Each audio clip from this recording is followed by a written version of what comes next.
अब एक बार और की डाल के देख लीजिए। की तो डाल ली सर मैंने। ये जो ब्राउजर लाइव वाला इंटरफेस आया था सर, ये कैसे आया था?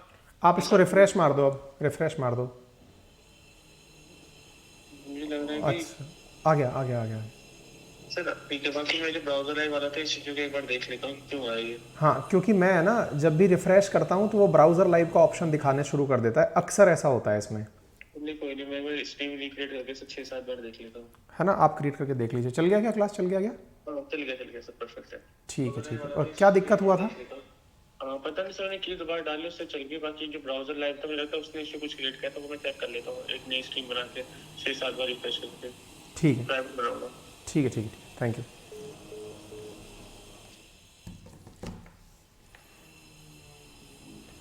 नमस्कार साथियों, स्वागत है आप सभी का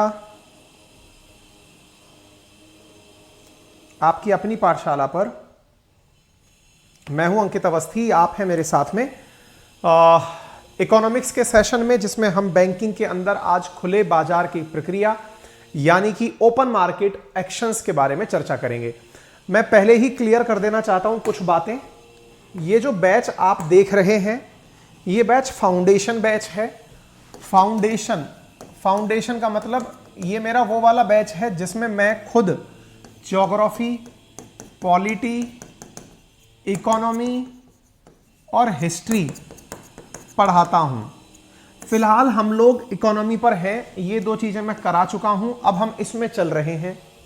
लेकिन मेरे द्वारा हाल ही में यूपीपीसीएस के बैच में और आरएएस के बैच में एंट्री की गई थी। मैं गया था और वहां जाकर के बच्चों से बातचीत की गई।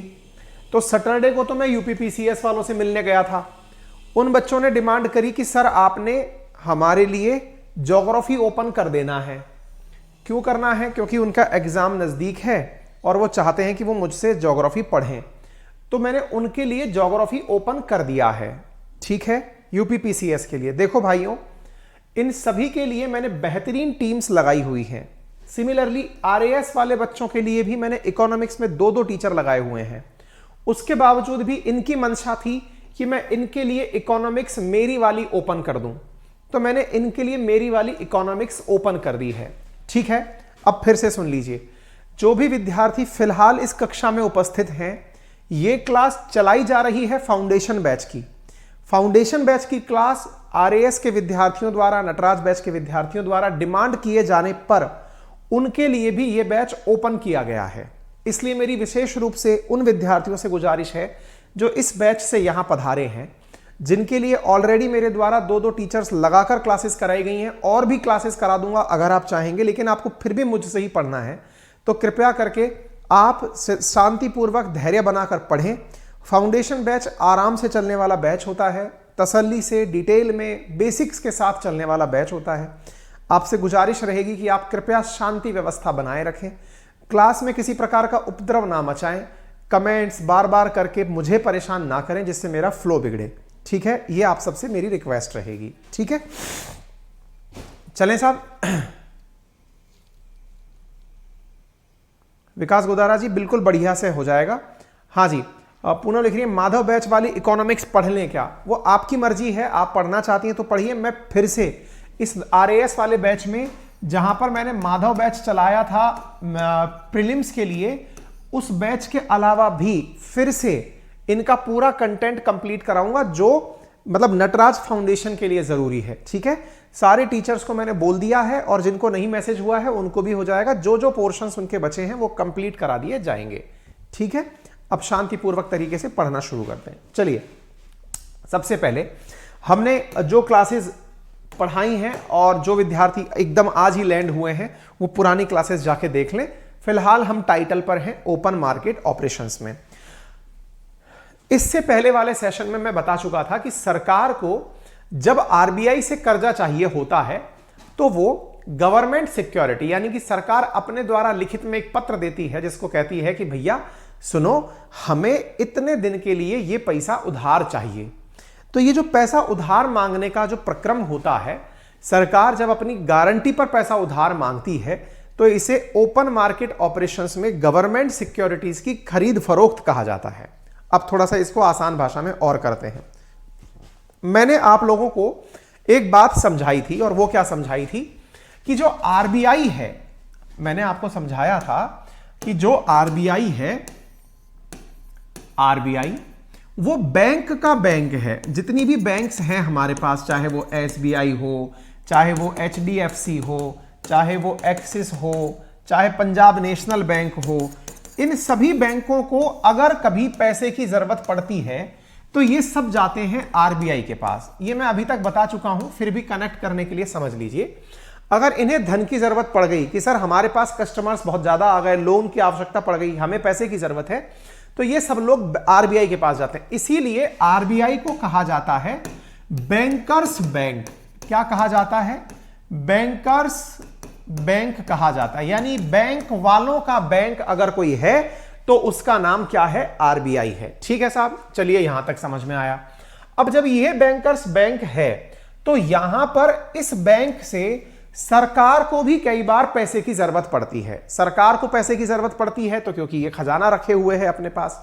हां, यह बात हो सकता है आपके दिमाग में प्रश्न बने कि इसके पास पैसा कहां से आया। तो भाई इसके पास तो पैसा आने के बहुत सारे साधन हैं। ये फॉरेक्स भी अपने पास रखती है, ये प्रिंट भी खुद ही करवाती है, ये बैंकों का पैसा जमा भी खुद करती है। मान लीजिए कभी किसी बैंक को ये लगे कि सर मुझे पैसा जमा कराना है, तो ये जमा कराने के लिए भी इनसे कह सकती है कि अपना पैसा जमा करा दो, मैं आप लोगों को जरूरत पड़ने पर इंटरेस्ट समेत वापस पैसा रिटर्न कर दूंगा। ये कौन बोलता है? आरबीआई बोलता है। ठीक है साहब। अच्छा, अब यहां पर एक चीज समझनी है, और वो क्या है कि अगर कभी सरकार को धन की जरूरत पड़े तो सरकार धन किससे लेती है? तो सामान्यतया आरबीआई से सरकार धन उधार लेती है, और धन उधार लेने के बदले, मतलब इधर से अगर इन्होंने धन लिया तो धन के बदले ये अपनी तरफ से एक पत्र सौंपती हैं आरबीआई को, जिसे हम सिक्योरिटी कहते हैं। सिक्योरिटी मतलब जैसे अपन लोग कई बार किसी पैसे को उधार लेते हैं, तो जब पैसा किसी से उधार लेते हैं तो क्या करते हैं भाई? मान लीजिए कि मैंने आपसे कोई पैसा उधार लिया, तो मैं आपसे क्या चाहूंगा कि भाई आपको इस बात की सिक्योरिटी रहे कि मैं आपका पैसा लौटा दूंगा, इसके बदले में आप मुझसे मेरा ये शपथ पत्र ले लीजिए, या फिर आप मुझसे मेरा ये फोन रख लीजिए, या मेरे गाड़ी की चाबी रख लीजिए, या मेरे घर की चाबी रख लीजिए, मैं आपका पैसा लौटा दूंगा, इसके लिए आप आश्वस्त रहिए। तो जो पैसा लौटाने का शपथ पत्र होता है, सरकारी भाषा में उसे गवर्नमेंट सिक्योरिटी कहा जाता है। क्या कहा जाता है? गवर्नमेंट सिक्योरिटी, या फिर सरकारी प्रतिभूति कहा जाता है। क्या कहा जाता है? सरकारी प्रतिभूति। तो ये सरकारी प्रतिभूति क्या है? तो सरकारी प्रतिभूति भाई साहब वो चीज है जिसके माध्यम से सरकार खुद आरबीआई के माध्यम से कर्जा लेती है। अब ये आपके दिमाग में प्रश्न बनेगा, सरकार को पैसे की क्या जरूरत है? सरकार तो खुद ही सरकार है। भाई सरकार को इतनी प्रकार की योजनाएं चलानी है। बोले सर योजनाओं के लिए तो उसने टैक्स हमारे ऊपर लगा ही रखा है, लेकिन फिर भी सरकार को कई बार पैसे की आवश्यकता पड़ जाती है। ऐसी स्थिति में गवर्नमेंट सिक्योरिटी के बदले हमसे पैसा उधार लिया जाता है। अब आप पूछेंगे, आप तो कह रहे हैं हमसे पैसा उधार लिया जाता है। बिल्कुल हमसे लिया जाता है। वो कैसे? अब देखो ध्यान से। आरबीआई था, सरकार को पैसा उधार चाहिए था, हमको लगता है इन दोनों के बीच में चल रहा है मामला। ऐसा नहीं है साहब।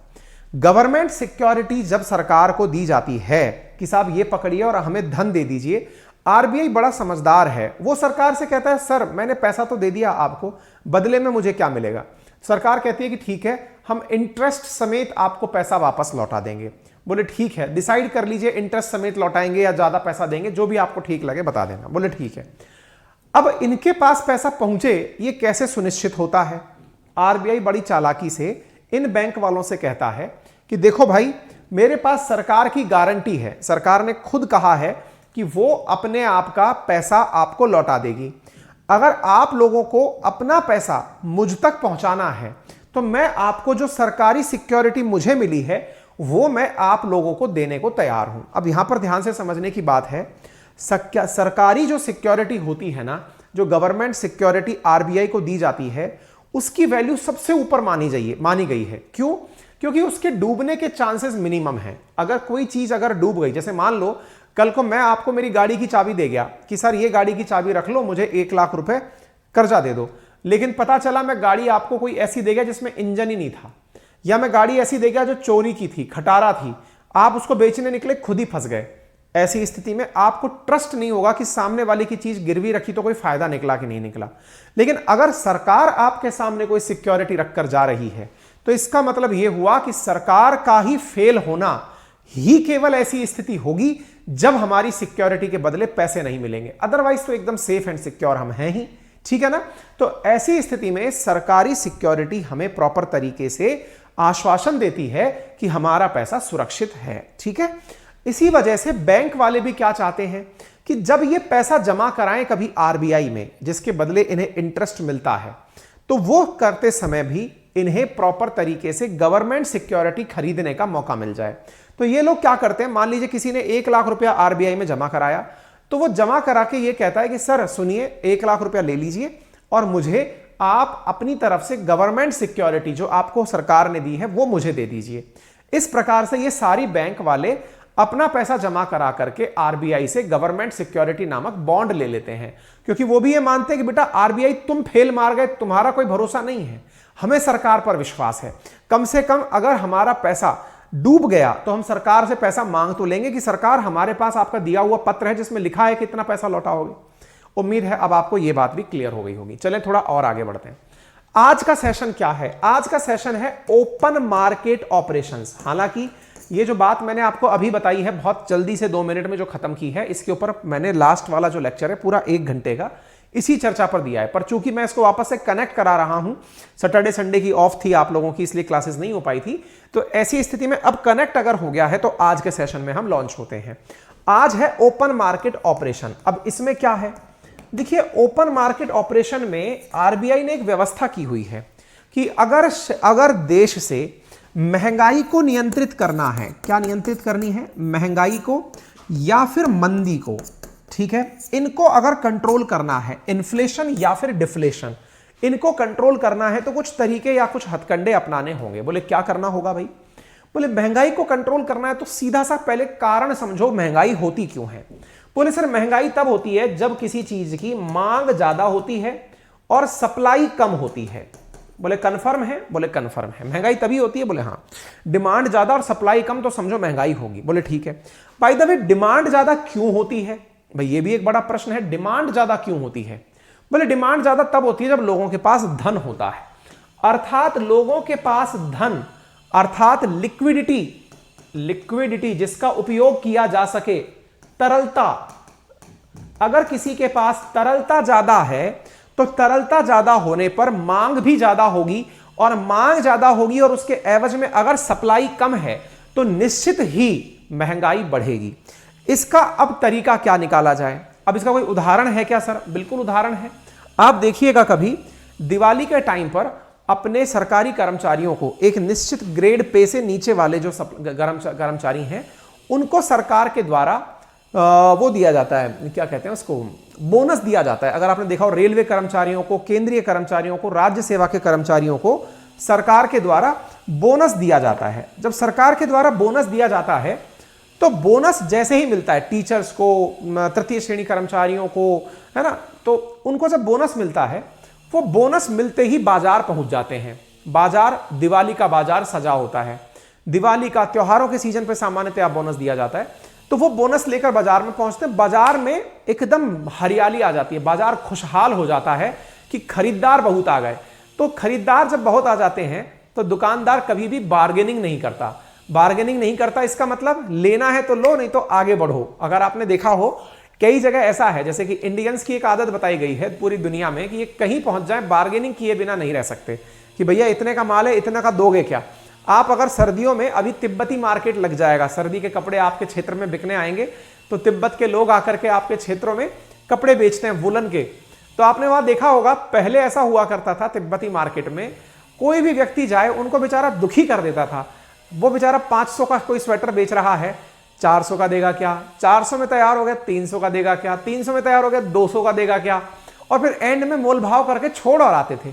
इसलिए आजकल आपने देखा होगा सर्दियों के सीजन में तिब्बती मार्केट में एक लाइन सिर्फ चिपका दी जाती है, एक दाम, नो बार्गेनिंग, क्योंकि उन्हें पता है सर्दी तुम्हें लग रही है, मार्केट में हमारी डिमांड तुमने बढ़ा दी है क्योंकि सर्दियां आ गई हैं, खरीदने आए हो, बोनस वोनस तुम्हें मिल ही गया है, अब तुमको अगर खरीदना है खरीदो, नहीं तो आगे चलो। सारी दुकान वाले एक हो जाते हैं और कोई बार्गेनिंग नहीं करते। इसका मतलब क्या है कि अगर डिमांड ज्यादा होती है तो बार्गेनिंग कैपेसिटी खत्म हो जाती है।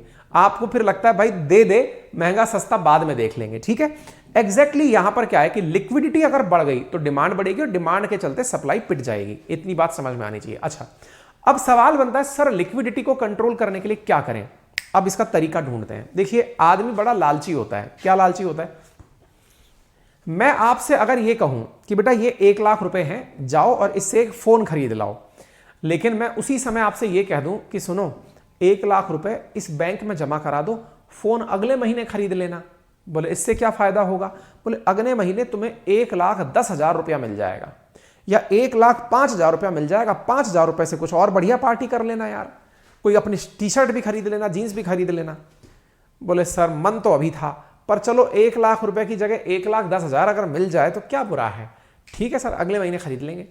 अच्छा, अब आपने अपना पैसा बाजार में डालने की जगह जमा करा दिया क्योंकि आपको ब्याज का लालच आ गया। आप सोचो, मैं आपको ऐसे लालच देता रहूं, आप मार्केट में कुछ खरीदने जा रहे हो और मैं आपसे तुरंत कह दूं देखो भाई खरीदना है तो खरीदो, नहीं तो इस पैसे का एक बेहतरीन यूज बताऊं। बोले बताओ। बोले इसको ना जमा करा करके फलाने सिंह को दे दो, वो इसका इतना परसेंटेज ब्याज दे देगा। मैं आपको ब्याज की दुनिया में उलझा दिया। और हमेशा देखना, जब भी आप खरीदारी करने जाते हो, आपके पेरेंट्स जिस उधेड़ बुन में रहते हैं वो यही होता है, यार इतने का तो ब्याज ही मिल जाएगा। आप कुछ भी चीज खरीद लाइए, वो तुरंत ब्याज कैलकुलेट करने लगते हैं दिमाग में, यार इतने का तो ब्याज ही हो जाएगा। बस वो जो ब्याज है ना, बस वही आरबीआई की जीत है, बैंकिंग सिस्टम की मॉनेटरी पॉलिसी की जीत है कि आपके पेरेंट्स के दिमाग में ब्याज रूपी शब्द डाल दिया गया है। ठीक है। अच्छा, तो आरबीआई क्या करती है, वो इन बैंकों से कहती है कि आप लोग गवर्नमेंट सिक्योरिटीज तो ले लो, ब्याज की बात करो जनता से कैसे खरीदना है। बोले क्या करें? आरबीआई कुछ नहीं करती, वो केवल इतना कहती है कि अगर आप मुझे पैसे जमा कराते हो, अब जैसे मैंने आपके दिमाग का तो सीधा तरीका ढूंढ लिया कि बैंक वाले आपके ब्याज को लेकर के बहुत दिमाग लगाते हैं, अब उसका रिवर्स चलते हैं। रिवर्स क्या है? आरबीआई बैंक से खेलती है। आरबीआई बैंक से क्या खेलती है? देखो, देख लो, चाहो तो जनता को पैसा दे दो, अदरवाइज जनता को मोटिवेट कर दो कि साहब पैसा क्यों खर्च कर रहे हो, इससे अच्छा तो मैं ब्याज ही दे दूंगा आपको। आप कभी भी देखना, अगर आप बैंक से कभी एफडी तुड़वाने जाएंगे तो बैंक वाले मना कर देंगे, सर पैसा मत निकालिए आप अभी। क्यों? इतना अच्छा ब्याज मिल रहा है, क्यों निकाल रहे हैं? ये पैसा रखे रखे इतना हो जाएगा, ये तो कंजप्शन के आइटम से खत्म हो जाएंगे। आरबीआई बैंक वालों के साथ चालाकी चलती है। क्या कहती है? देखो, आप लोग अपना पैसा मेरे पास जमा कराओ, मैं आप लोगों को गवर्नमेंट सिक्योरिटी के साथ इतना परसेंटेज ब्याज और उपलब्ध करा दूंगी। ये कौन खेला खेल गया? आरबीआई। किसके साथ? बैंक के साथ खेला खेल गया। बैंक लालची हो गई कि यार अगर मैंने लाख रुपए जमा कराए, आरबीआई मुझे 7% ब्याज दे रहा है, तो एक काम करते हैं, जनता से कहते हैं कि वो भी अपन को पैसा जमा कराए सो दैट हमारा पैसा बढ़ सके। तो पूरी दुनिया लाभ कमाने निकल पड़ती है जब आरबीआई इंटरेस्ट का लालच दे देती है। और आरबीआई इंटरेस्ट का लालच कैसे देगी? उसको तरीका पता है कि गवर्नमेंट सिक्योरिटीज को बेचना शुरू कर दो। गवर्नमेंट सिक्योरिटी बिकना शुरू हुई, इसका मतलब है कि जो पैसा था इनके पास वो आरबीआई के पास जाना शुरू हो गया। और जब तरलता यानी लिक्विडिटी यानी कैश अगर मतलब बैंक से निकल के आरबीआई के पास पहुंच गया, तो आदमी यानी आम आदमी, आप और मेरे जैसे जो लोग हैं, उनके पास लिक्विडिटी की कमी हो जाएगी। लिक्विडिटी की कमी होगी तो मांग कम हो जाएगी, मांग कम अगर हो जाएगी तो महंगाई खत्म हो जाएगी, इन्फ्लेशन कंट्रोल हो जाएगी। इसलिए याद रखिएगा, आरबीआई के द्वारा जब भी महंगाई को कंट्रोल करना होता है तो कई बार अपनी मॉनेटरी पॉलिसी नीति में वो मार्केट में गवर्नमेंट सिक्योरिटीज को बेचना शुरू कर देती है। गवर्नमेंट सिक्योरिटी का बिकना बैंकों में लालच की स्थिति पैदा करता है और वो अपना धन उठाकर जनता को देने के स्थान पर आरबीआई को दे देते हैं। ब्याज महंगे हो जाते हैं, लोन इंटरेस्ट महंगे हो जाते हैं और जनता अपना धन जमा करा करा करके अपने आप से खर्चा कंट्रोल कर लेती है। वहीं दूसरी ओर अगर मुझे मंदी की स्थिति पता चल रही है, मंदी का मतलब क्या है? जब सप्लाई ज्यादा है लेकिन खरीदार ही नहीं आ रहे, तो क्या किया जाए? जैसे कोरोना काल में हुआ था। कोरोना काल में क्या हुआ? जनता के पास पैसा पहुंचाना था कैसे भी करके, तो आरबीआई ने उल्टा तरीका चला। क्या तरीका चला?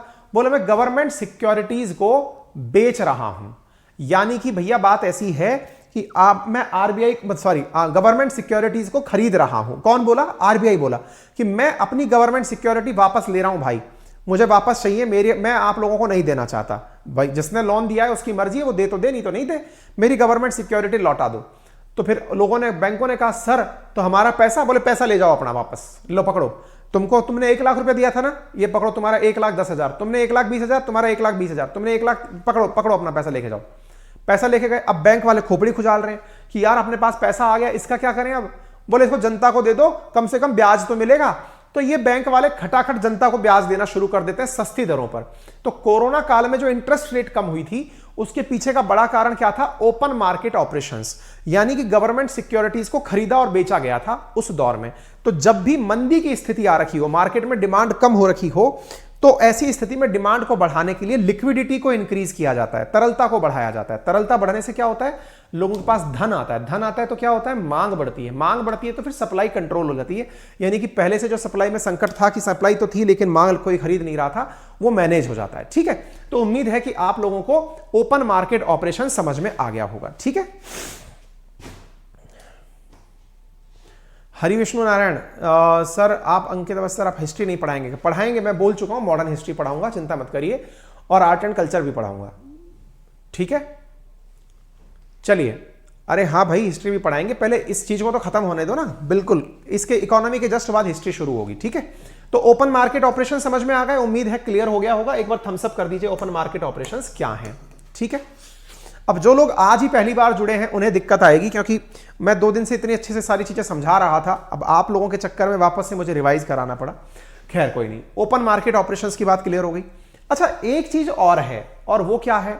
रेपो मार्केट और ओपन मार्केट ऑपरेशंस, इन दोनों चीजों के अंदर बड़ा कंफ्यूजन रहता है। रेपो मार्केट क्या है मैं थोड़ा सा आपको बता देता हूं। तो ओपन मार्केट समझ में आ गया आप लोगों को? अच्छा, एक चीज और है जिसको मैं आपको समझाना चाहूंगा, और वो क्या है? Repo market. रेपो मार्केट क्या है?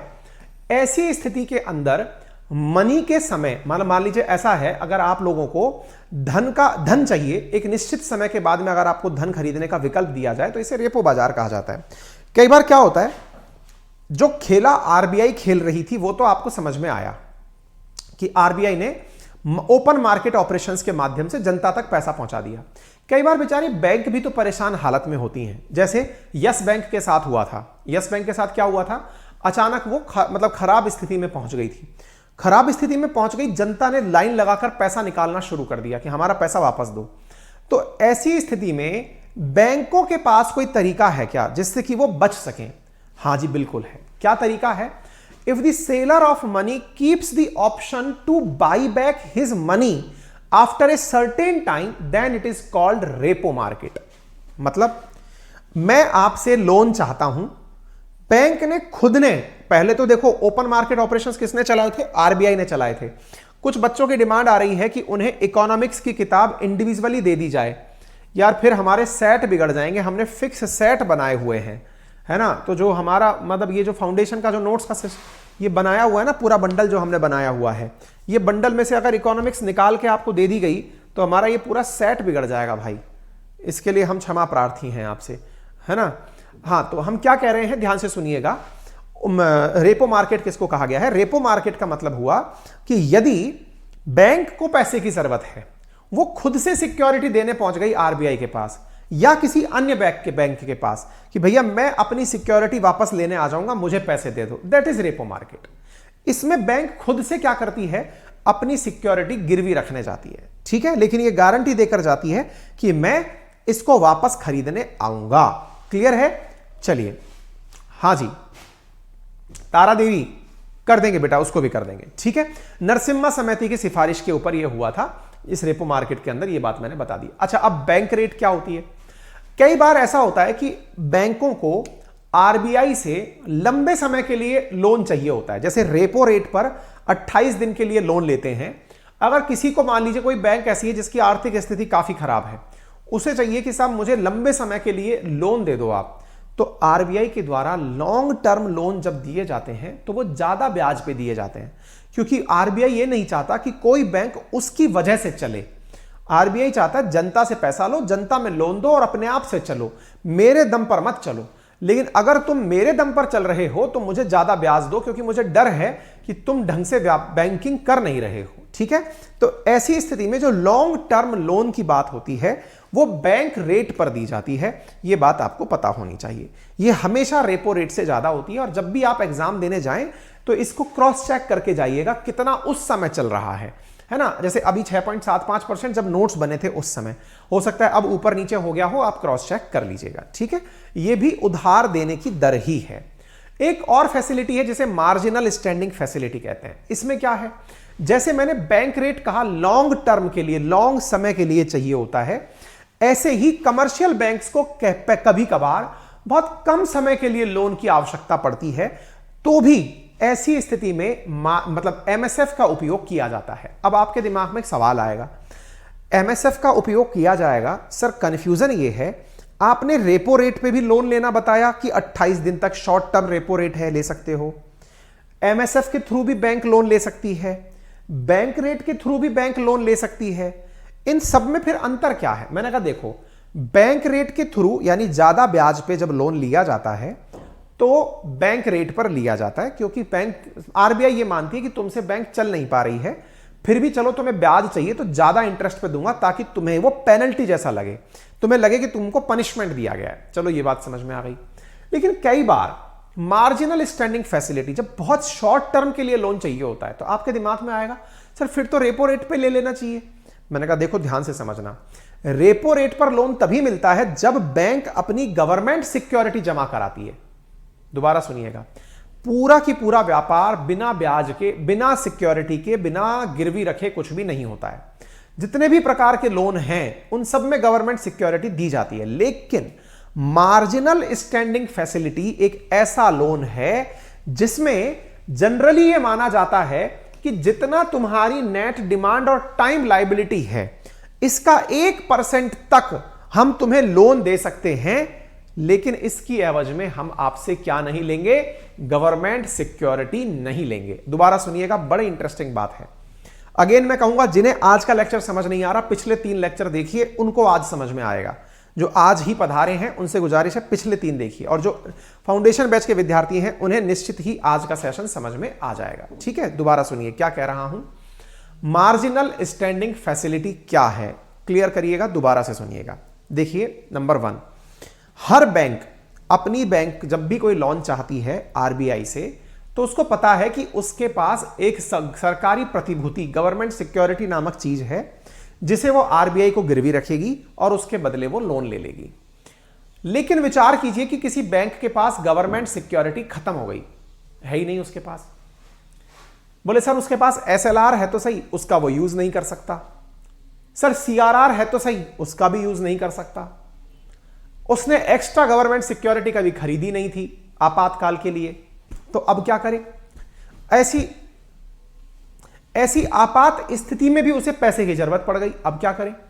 तो ऐसी स्थिति में भी आरबीआई उसे लोन तो देता है, लेकिन जितना time and demand and time liability, जो 15 दिन का उसका कुल एफडी जो पहले से समझा रखा है मैंने आपको, वो जो पैसा उसके पास जमा है उस पैसे का 1% ही, मान लीजिए 1 लाख रुपया तो 1000, 1 करोड़ रुपया तो 10,000, इतना रुपया ही लोन देगी कि ये पकड़िए, इस लोन से काम चलाइए।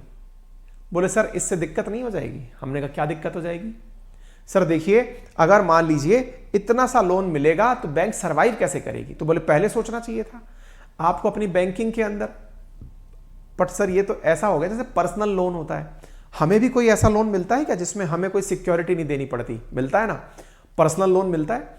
आप अगर कभी अपने नाम पर लोन लेने जाएं तो आपको पर्सनल लोन बिना किसी गिरवी रखे मिलता है, बट उसकी कंडीशन क्या होती है? वो बहुत महंगा मिलता है। महंगा क्यों मिलता है? क्योंकि उसमें डर है कि कहीं ये भैया पैसा लेके भाग गए तो क्या होगा, इसलिए रिस्क को मिटाने के लिए ब्याज बढ़ा दिया जाता है। ऐसी स्थिति में यहां पर भी जब कोई बैंक बिना कोई सिक्योरिटी दिए लोन लेने आती है तो उसे ज्यादा ब्याज पर मिलता है। कितने ब्याज पर मिलता है? बैंक रेट पर मिलता है। ठीक है, इसे मार्जिनल स्टैंडिंग फैसिलिटी कहा जाता है। ठीक है, चलिए, तो उम्मीद है कि आपको यह बात समझ। हाँ, लेकिन ये शेड्यूल्ड बैंक्स को ही मिलता है, कमर्शियल बैंक्स को ही मिलता है। ठीक है, ओपन मार्केट ऑपरेशंस मैंने बता दिए। ठीक है, तो ये क्लियर हो गया। एक है लॉन्ग टर्म रेपो रेट। अब यह भी एक बड़ी चीज है, 2020 में ही शुरू हुआ कोरोना काल के अंदर। इसके माध्यम से आरबीआई लिक्विडिटी को मार्केट में बढ़ाना चाहती है, जिसके अंदर क्या होता है, सरकार के द्वारा, आरबीआई के द्वारा बैंकों को 1 साल से लेकर 3 साल तक के लिए लोन दिया जाता है। अब इसमें और रेपो रेट में क्या अंतर है? फिर देखो क्या होता है, जब रेपो रेट की हम बात कर रहे थे, रेपो के आधार पर हम जब मतलब रेपो रेट और रिवर्स रेपो रेट की बात कर रहे थे, जनरली रेपो मात्र 28 दिन तक के लिए ही होता है। एमएसएफ किसके लिए होता है? मार्जिनल स्टैंडिंग फैसिलिटी, बहुत शॉर्ट टर्म के लिए हो सकता है, 1 दिन के लिए, 2 दिन के लिए, इंट्राडे फ्लक्चुएशंस के लिए एमएसएफ फैसिलिटी होती है। 28 दिन तक के लिए रेपो मार्केट होता है। लेकिन 2020 में जब हमारा बैंकिंग सिस्टम एकदम थरथर स्थिति में आ गया कि कोरोना आ गया, अब हम क्या करें, उस स्थिति में लॉन्ग टर्म रेपो ऑपरेशंस का इजाद हुआ। क्या हुआ? बोले यार देखो, रेपो रेट पर ही बैंकों को 1 साल से लेकर 3 साल तक के लिए लोन दिया जाए। बोले सर पहले तो बैंक रेट पर दिया जाता था। बोले ये समझ लो कि जो बैंक रेट पर दिया जाता था ना, उसे घटाकर रेपो रेट पर देने की बात कर ली, इसी को लॉन्ग टर्म रेपो रेट कहा गया। बोले अच्छा, बोले पहले तक यह होता था कि 28 दिन तक का रेट अगर लोगे तब तो रेपो रेट पर मिलेगा। सबसे कम इंटरेस्ट रेट रेपो रेट होती है, और ये रेपो रेट क्या होती है मैंने पहले समझा रखा है। उससे ज्यादा दिन का चाहिए तो बैंक रेट पर मिलेगा, पहले ऐसा होता था। लेकिन 2020 में क्या हुआ, 28 दिन से ऊपर भी अगर चाहिए आपको तो 2020 से नई फैसिलिटी आई कि कोई बात नहीं, हम रेपो रेट पर ही आपको लोन दे देंगे। ऐसा क्यों किया? ताकि बैंकों तक धन पहुंच सके, और बैंकों तक धन पहुंच गया तो क्या होगा, जनता तक धन पहुंच पाएगा। अल्टीमेट उद्देश्य क्या है मॉनेटरी पॉलिसी का? जनता तक धन पहुंचाना अल्टीमेट उद्देश्य है मॉनेटरी पॉलिसी का। मैंने आपको आरबीआई के प्रमुख कार्य गिनाए थे। आरबीआई के प्रमुख कार्य में जहां एक सिक्योरिटी एक अलग कार्य था, प्रिंटिंग करेंसी अलग कार्य था, लेकिन महंगाई को नियंत्रित रखना यह उसका सबसे इंपॉर्टेंट कार्य था। उसमें फिर यह चीज काम में आई, महंगाई और मंदी इनको नियंत्रित करने में, क्योंकि मॉनेटरी पॉलिसी कमेटी की रिकमेंडेशन है कि महंगाई 4% से +-2 हो सकती है। ठीक है, तो उम्मीद है आप लोगों को यह बात अब अच्छे से समझ में आ जाए। अगेन कहूंगा, जिन्हें सब चीजें ऊपर से जा रही हैं, कृपया करके 2 दिन पुराने लेक्चर्स देख लें, उन्हें सारी बातें क्लियर हो जाएंगी। ठीक है, चलिए, तो यहां तक सारी बातें अगर समझ में आ गई हैं, अगर आपको अब तक पढ़ाए गए क्वांटिटेटिव मेजर्स समझ में आ गए हैं तो थम्स अप करिए। अब मैं क्वालिटेटिव मेजर्स में अंदर बढ़ रहा हूं।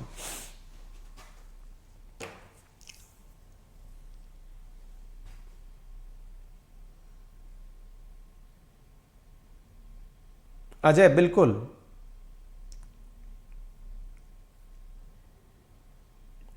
नीतीश कुमार, कहां लिखा हुआ है भैया तुम जो ये लिख रहे हो? मुझे तो ये आइडिया ही नहीं है तुम क्या चीज पूछ रहे हो।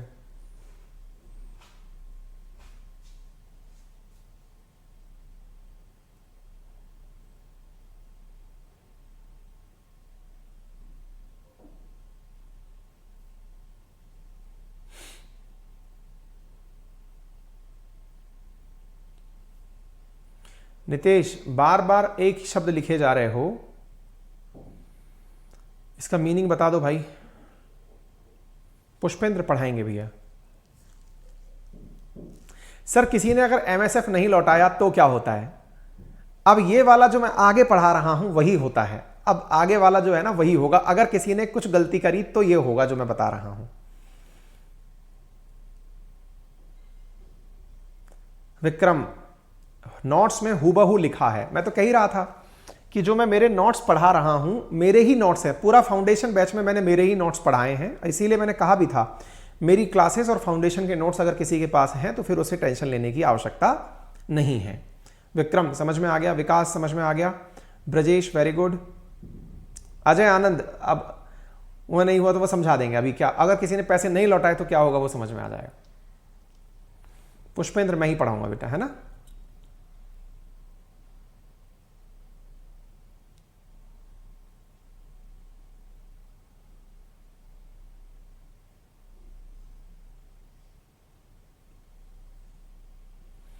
चलें, विकास ने हमें ग्रेट का उपाधि दे दी है कि आप ग्रेट हैं, तो चलिए अब हम ग्रेट होके आगे चलते हैं। चलिए आगे चलें। आइए तो देखिए क्वांटिटेटिव मेजर्स समझ में आ गए, आरबीआई कैसे बैंकिंग को नियंत्रित करती है। अब कुछ क्वालिटेटिव मेजर्स भी समझते हैं। इसका मतलब क्या हुआ, गुणात्मक उपाय। अभी मात्रात्मक उपाय थे, आप संख्या में बातें कर रहे थे, इतना लोन दे दिया, इतना ये कर दिया।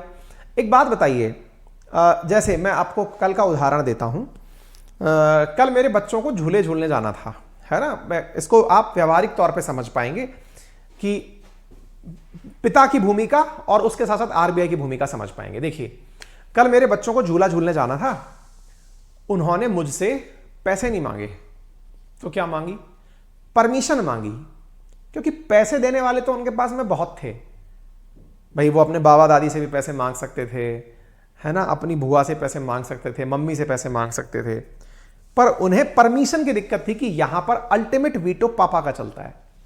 अगर इन्होंने मना कर दिया तो फिर हम जा नहीं पाएंगे। तो उन्होंने मुझसे क्या मांगा, परमिशन। अब आप सोचिए, बिना परमिशन के कितना भी पैसा रखा हुआ क्यों ना हो, क्या वो लोग झूल पाते? आंसर है नहीं। मैंने मना कर दिया कि नहीं जाना है तो नहीं जाना है। मेरे अपने रीजंस हो सकते हैं कि भाई अभी कल ही तो झुला के लाए थे, पहले तो जाके आए थे, कुछ भी हो सकता है। एग्जैक्टली ऐसे ही आरबीआई केवल यही काम नहीं करती है कि लाओ बेटा तुम्हारा पैसा रख लें, लाओ बेटा तुम्हें लोन दे दें, लाओ बेटा गवर्नमेंट सिक्योरिटी खरीद लें। केवल बैंक नहीं है वो बैंकों का पापा भी है, और वो परमिशन भी खेलता है, अपनी तरफ से इंस्ट्रक्शंस भी देता है। जैसे आपके घर वाले आपको कई बार पॉकेट मनी देते हो कि भैया ये पकड़ो, तुम कहीं घूमने जा रहे हो, अपने जेब में कुछ पैसे ले जाओ। आपको पैसे मिले तो हैं, खर्च करने का आपको पूछना पड़ेगा। 1000 रुपए मिले हैं, ये अपनी मर्जी से खर्च करने हैं या फिर जैसे चाहिए वापस लेके आने हैं, या फिर 50 रुपए तो खर्च कर सकते हो, बाकी लौटा के लाने हैं बेटा। मतलब केवल पैसा ही नहीं, आपकी नब्ज भी पकड़ रखी है उनने। इसका मतलब समझिएगा, गुणात्मक उपाय के अंदर, मात्रात्मक उपाय के अंदर सबसे पहला उपभोक्ता साख विनियमन, जिसे कंज्यूमर क्रेडिट रेगुलेशन कहा गया है। इसका मतलब क्या है, इसके तहत पेमेंट की राशि को कम या अधिक किया जा सकता है। उदाहरण के लिए मान लीजिए आपने 1 लाख रुपए की कोई मोटरसाइकिल खरीदी। अब आप खरीदने गए, आपको बैंक से लोन चाहिए था। अब अगर मुझे कंट्रोल करना है बैंकिंग के अंदर की मोटरसाइकिल ज्यादा ना खरीदी जाएं, मार्केट में ज्यादा डिमांड क्रिएट ना हो, मैं बैंकिंग से कह दूंगा, बैंक वालों से कह दूंगा कि 100% लोन नहीं करना है। ध्यान से सुनिएगा साहब, बड़ी इंटरेस्टिंग कहानी है, और यह बातें तब ज्यादा अच्छे से समझ में आती हैं जब कभी आप लोन लेने गए हो या आपको पता हो कि लोन कैसे लिया जाता हो। 100% डाउन पेमेंट क्या होता है पहले समझिए। जैसे आज आपने बैंक जाकर कहा कि सर ये गाड़ी 1 लाख रुपए की है, मुझे 1 लाख रुपए लोन दे दो। बैंक वाले कहेंगे गाड़ी की कीमत कितनी है, 1 लाख रुपए है। सॉरी सर, हम एक्स शोरूम प्राइस का 80% ही फाइनेंस करते हैं। आपका दिमाग खराब, 80% फाइनेंस करते हैं, मतलब क्या है इसका? मतलब यह है कि 20% तो सर आपको अपनी जेब से देना पड़ेगा सर, हम 80% ही लोन दे सकते हैं सर। अब आप मुझे बताओ, 1 लाख की गाड़ी में आपके पास 20,000 रुपए अगर खुद से होंगे तभी तो आप उस बाइक को खरीद पाएंगे। डाउन पेमेंट तो आपको करना ही पड़ेगा। जैसे मैं आपको बताता हूं, मैं जब सबसे पहले कमाने लगा 2010 के आसपास की बात है, तो भाई साहब अपन ने मुश्किल से 2 महीने नौकरी की होगी, कार लेने की मन में आ गई, कार लेंगे साहब। उस समय i10 नाम से एक छोटी सी कार आती थी, रियल लाइफ स्टोरी बता रहा हूं मैं आपको। कार खरीदनी थी, वो कुछ 4-1 लाख रुपए की आती थी। हमने कहा भाई कार खरीदनी है, कार खरीदने शोरूम पहुंच गए, भैया कार चाहिए। बोले सर लोन लेने की फैसिलिटी है हमारे पास, पैसा कैसे देंगे आप? कैश देंगे, कंप्लीट पेमेंट करेंगे, लोन लेंगे? मैंने कहा देखो भाई फक्कड़ आदमी है, 1 पैसा भी नहीं है जेब में। तो बोले सर एक काम करिए लोन ले लीजिए। हमने कहा हाँ यार लोन दे दो यार, मजा आ जाएगा, लोन में हमको कार मिल जाएगी, हम चुकाते रहेंगे, किस्त बना देना। बोले हाँ। हमने कहा देखो तनख्वाह आएगी, उसमें से किस्त चुकाते रहेंगे, कार आ जाएगी हमारे पास। हम खुश हो गए, बोले ठीक है सर कर देंगे ऐसा। अब हम क्या किए, अब हमने पूछा भैया कितना % फाइनेंस करोगे? बोले सर 80% फाइनेंस करेंगे। हमने कैलकुलेट किया, मैंने कहा भाई साहब 80,000 रुपए तो अभी भी हमें अपनी जेब से देने पड़ेंगे। नौकरी करते 2 महीने हुए हैं, 80,000 छोड़ो, अभी तो पैसे 8,000 जेब में नहीं है बचे हुए। भाई स्टार्टिंग नौकरी में किसके पास पैसे, बहुत कम तनख्वाह पे हम नौकरी पाए थे। हमने कहा यार गुरु सपना अधूरा रह जाएगा यार, अब क्या करें। डाउन पेमेंट ना होने के कारण मेरा कार खरीदने का जो सपना है वो अटक गया, क्योंकि 80,000 रुपए मैं जब अपनी जेब से दूंगा तब जाकर के वो मुझे बाकी 3,20,000 का लोन देगा। यानी मेरे कार खरीदने के निर्णय को इस डाउन पेमेंट के कंसेप्ट ने होल्ड कर दिया। अब आप विचार कीजिए, अगर वो कार कंपनी या वो बैंक कंपनी, बैंक जो लोन दे रही है, वो मुझे ये कह देती सर 100% फाइनेंस कर देंगे, 100% अगर वो फाइनेंस करने के लिए तैयार हो जाती तो मैं तो शायद उसी दिन गाड़ी ले आता कि हाँ दे दो यार, अब तो EMI काटते रहना, गाड़ी चला रहे हैं हम। लेकिन नहीं, उन्हें पता था कि 100% करते ही डिमांड मार्केट में बढ़ जाएगी। ध्यान से सुनिएगा, हर चीज को बहुत तरीके से कंट्रोल किया जाता है। आज आपको अगर मैं ये कह दूं कि आपको जो पसंद है लैपटॉप या जो पसंद है गाड़ी खरीद लाओ बेटा, और अगले महीने से किस्त देते रहना, संभव है आप में से बहुत लोग चले जाएं। लेकिन अगर मैं कह दूं इतना पैसा तो आपको देना पड़ेगा, उसके बाद किस्त चालू होगी, आप कहेंगे पहले ये पैसे तो जोड़ लें। क्या आपको मेरी बात समझ में आ रही है? क्या आपको मेरी बात समझ में आ गई? डाउन पेमेंट, सुधांशु पूछ रहे हैं क्या होता है। डाउन पेमेंट का मतलब होता है पहले पैसे रखो उतने, मिनिमम पैसे, मिनिमम पेबल। ठीक है, अब सुनिए, हालांकि मेरी स्टोरी तो मैं खत्म कर देता हूं। मैं तुरंत आया अपने ऑफिस में, अपने दोस्तों से सबसे 10-10 हजार रुपए उधार मांगे। मैंने कहा यार 10,000 रुपए की तो मेरी क्रेडिट होगी ना आप लोगों के सामने। बोले हाँ है, इतना तो तू आदमी है 10,000 का। तो मैंने कहा उधार दे दो यार, साल भर में चुका देंगे। 10 दोस्त इकट्ठे किए, 10-10 हजार रुपए लिए, लाख रुपए लिए, 20,000 किराए उसके पेट्रोल के काम आ गए, 80,000 डाउन पेमेंट किए, बढ़िया से साल भर गाड़ी घुमाए और जो पैसा आया उससे चुकाते रहे। तो वो काम तो हम कर लिए थे। लेकिन आप समझिए कि बैंकिंग के अंदर कैसे तरीका होता है जो ध्यान रखना होता है। क्लियर हो गया? उम्मीद है अब आप लोगों को यह बात समझ में आ गई होगी। तो यह काम कौन करता है? बैंक से यह कौन कहता है कि आपको इतना परसेंटेज डाउन पेमेंट दिलवाना है? आरबीआई कहती है। आरबीआई के द्वारा डाउन पेमेंट का जो नियम है वो उपभोक्ता साख विनियमन कहलाता है, कंज्यूमर क्रेडिट रेगुलेशन कहलाता है। इससे फायदा क्या होता है? इससे फायदा यह होता है कि अगर महंगाई को नियंत्रित करना है तो मांग को कंट्रोल करना होगा। अगर मैंने डाउन पेमेंट घटा दिया, आप विचार कीजिए कि अगर मैंने डाउन पेमेंट 0 कर दिया तो हर व्यक्ति खरीदने पहुंच जाएगा, यानी लिक्विडिटी मार्केट में ज्यादा आ जाएगी। मार्केट में ज्यादा लिक्विडिटी आ गई, इसका मतलब डिमांड इंक्रीज हो गई, और डिमांड के मुकाबले हमेशा सप्लाई कम ही रहती है, और ऐसी स्थिति में महंगाई बढ़ जाएगी। तो महंगाई को नियंत्रित करना है तो क्या करिए? डाउन पेमेंट को बढ़ा दीजिए। क्या बैंक के लिए आरबीआई का परमिशन मानना रानी यादव ने एक बहुत अच्छा सवाल पूछा कि सर एक बात बताइए कि क्या बैंक के लिए आरबीआई की परमिशन मानना जरूरी होता है क्या? 100% जरूरी होता है। कैसे कह सकते हैं आप इस बात को? क्योंकि बेटा बैंक को लाइसेंस ही आरबीआई देता है कि आप बैंक हो। जैसे आपको ड्राइविंग करने के लिए ड्राइविंग लाइसेंस मिलता है, ऐसे बैंक को चलाने के लिए बैंकिंग लाइसेंस मिलता है, और वो आरबीआई ही देता है। अगर आप उसकी बातें नहीं मानोगे वो लाइसेंस ही रद्द कर देता है। अपन ने करंट में कई सेशन पढ़ा है ना जिसमें बताया है कि उसका लाइसेंस ही रद्द कर दिया। ठीक है नाजिया खातून, थैंक यू सो मच बेटा। क्लियर हो गया? उम्मीद है अब आपको यह बात समझ में आ गई होगी। ठीक है, चलिए अब आती है मार्जिन मनी। इसके अंदर क्या होता है साहब? Under this the margin money is increased और decreased, increase inflation decrease inflation. इसके तहत होता क्या है अब मैं आपको वो बताता हूं, सुनिए। The money borrowed from a broker to purchase an investment. इसका मतलब क्या होता है? क्या होता है जी, आप ऐसे समझिए, ये भी क्वालिटेटिव टूल्स हैं। देखो इसमें लोन वोन सर बैंक कुछ नहीं दे रही, आरबीआई। ये क्वालिटेटिव क्यों है पहले ये समझ लो भाई। जो अभी अपन ने ये कंज्यूमर क्रेडिट रेगुलेशन पढ़ा, इसमें आरबीआई ने कुछ उधार दिया क्या बैंकों को? कुछ नहीं दिया ना, बस बैंकों को बस टाइट किया हुआ है कि तुम ये करोगे और ये नहीं करोगे।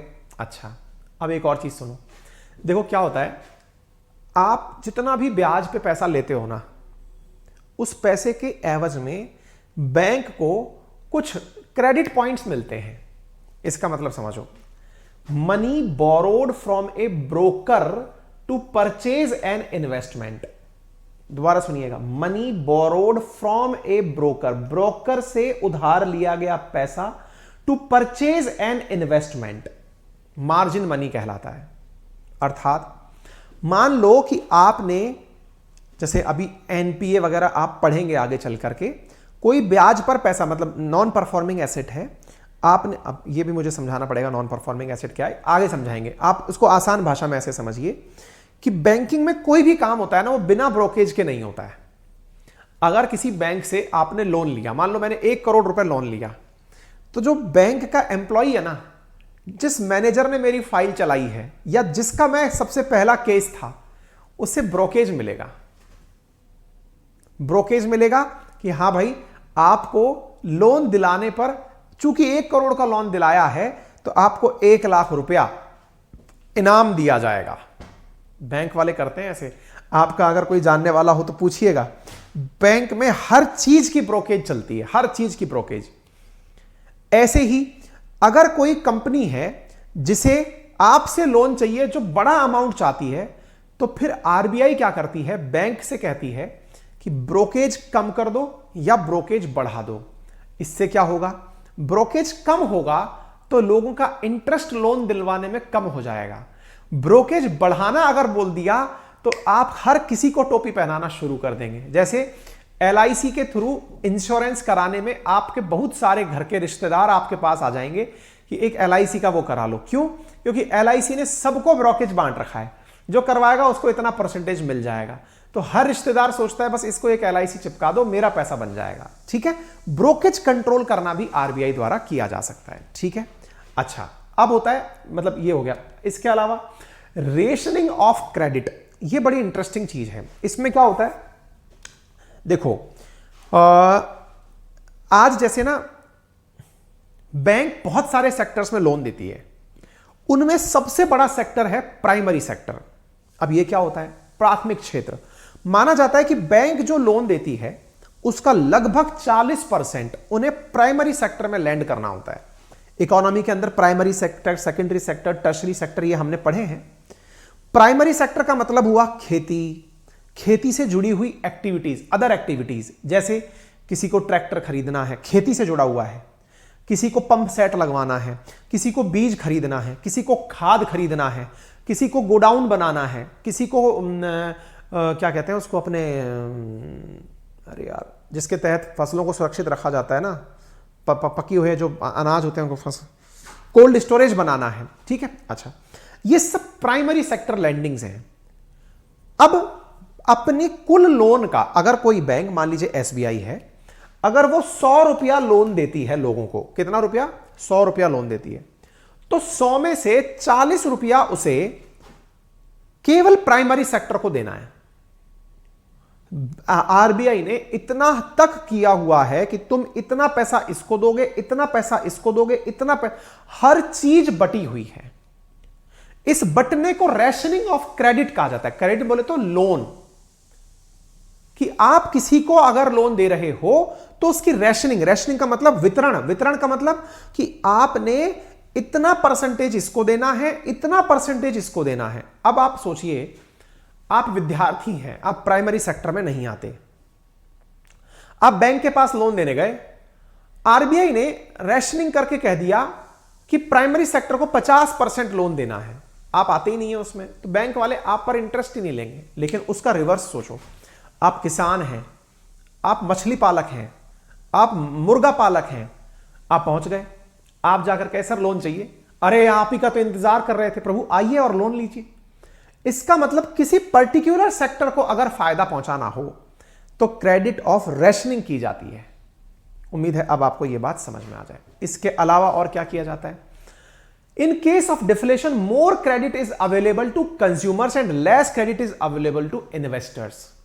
इसमें यह तक डिसाइड कर दिया जाता है कि ज्यादा लोन किसे देना है, ग्राहकों को देना है या फिर निर्माताओं को देना है। रेशनिंग में सब तरह की रेशनिंग चलती है, सेक्टर वाइज रेशनिंग, बोरोवर की रेशनिंग, इन्वेस्टर की रेशनिंग, मतलब किसको लोन देना है यह भी आरबीआई अपने द्वारा तय कर देती है। एक सबसे इंपॉर्टेंट जो टाइटल है दैट इज डायरेक्ट एक्शन। जो एक बच्चा पूछ रहा था कि सर अगर बैंक बात ना माने आरबीआई की तो क्या हो सकता है, तो उसे हम सीधी कार्रवाई कहते हैं। सीधी कार्रवाई का मतलब अगर बैंक ने आरबीआई की बात नहीं मानी तो उसके ऊपर पेनल्टी लगा दी जाती है। जैसे आपको मैं बताता हूं, रिसेंटली आपने अगर लास्ट ईयर की न्यूज में पढ़ा हो तो आरबीआई द्वारा एचडीएफसी के क्रेडिट कार्ड्स पर रोक लगा दी गई थी कि आप क्रेडिट कार्ड्स नहीं दे सकते लोगों को। क्यों लगा दी गई थी? कुछ इनके द्वारा कोई कमी रह गई थी। एचडीएफसी बैंक जिसे टू बिग टू फेल कहा जाता है, टीबीटीजी बैंक है वो, मतलब कि वो फेल नहीं हो सकती है। इतनी बड़ी बैंक है कि अगर देश फेल होगा तो एचडीएफसी फेल होगी। एसबीआई, एचडीएफसी ये वो वाली बैंक्स हैं। ऐसी स्थिति में उसके भी क्रेडिट कार्ड पर रोक लगा दी कि नहीं, तुम्हारी इस सर्विस पर रोक लगाते हैं हम, तुम नहीं कर पाओगे। That is known as direct action. इसके साथ साथ डिफरेंशियल इंटरेस्ट रेट्स, मतलब हो सकता है कि आज आप देखिए कोई भी ऐसी वस्तु खरीदने जा रहे हैं जो कि लग्जरी को बढ़ावा देती है। जैसे आप कोई बहुत बड़ी कार खरीदने जा रहे हैं, कोई बीएमडब्ल्यू, ऑडी, मर्सिडीज टाइप से कार खरीद रहे हैं, तो बैंकिंग में उनके लिए इंटरेस्ट रेट अलग है। लेकिन अगर आप कृषि करने के लिए लोन लेने जा रहे हैं, आप सोलर पैनल लगाने के लिए लोन लेने जा रहे हैं, तो सब्सिडाइज्ड रेट्स हैं कि नहीं भाई इसके लिए इंटरेस्ट रेट कम रखो। लग्जरी भाई जो आदमी पैसे खर्च कर सकता है उससे और वसूलो, तो लग्जरियस गोल्ड पर अलग अलग प्रकार के ब्याज रखे जाते हैं। और सबसे ऊपर होता है आरबीआई द्वारा मात्रात्मक मतलब गुणात्मक उपाय में आपके ऊपर मोरल प्रेशर क्रिएट करना। मोरल प्रेशर का मतलब क्या होता है? आपको बार बार यह धमकाना कि बेटा अगर तुमने ऐसा नहीं किया तो तुम्हारे ऊपर हम कार्रवाई कर देंगे। तो डायरेक्ट एक्शन और मोरल प्रेशर, ये नैतिक दबाव, ये वो सारी चीजें हैं जिनके माध्यम से नियंत्रण स्थापित किया जाता है। ठीक है, तो यहां पर खत्म होते हैं आपके मात्रात्मक और गुणात्मक उपाय जो मॉनेटरी पॉलिसी के विभिन्न अंग थे। इसके अलावा इसके आगे क्या पढ़ाएंगे ये हम आपको कल ही बता देंगे। फिलहाल के लिए इतना ही। अगर आप किसी को और कुछ चाहिए तो बताइए। चंद्रशेखर सर, कल आपने बोला था कि मेंस लिख रहे हैं उनके पास व्हाट्सएप पर मैसेज आएगा, लेकिन नहीं आया। बेटा आज वो व्हाट्सएप वाली टीम आएगी, उससे आज ये वाला काम करवाएंगे बेटा, है ना चंद्रशेखर जी? बिल्कुल करवाते हैं, है ना। राहुल जी, सर मेरे पर एफआईआर हो गई है, घर पे घाघरा हुआ, मेरे पे भी कर दिया। घाघरा हुआ है, झगड़ा हुआ? चलो में दिक्कत आएगी राहुल। हाँ, तो इसके लिए किसी वकील से मिल लीजिए आप एक बार, ठीक है। चलिए, ऑल द वेरी बेस्ट, फिर मिलते हैं। Till then take care, bye bye.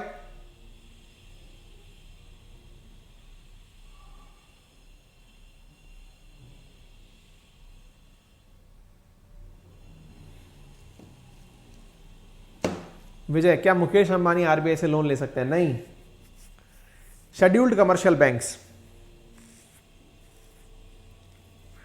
Rahul Yadav, पहले 1 साल होने दो भाई, फिर कर देंगे, है ना।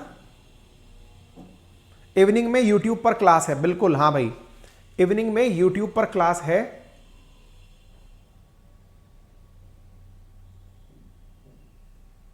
5 बजे क्वेश्चन आंसर प्रैक्टिस की, जिन्हें भी करना हो पधार सकते हैं, ठीक है। बिल्कुल ऋतिक रॉय, होगी भैया, बाय बाय।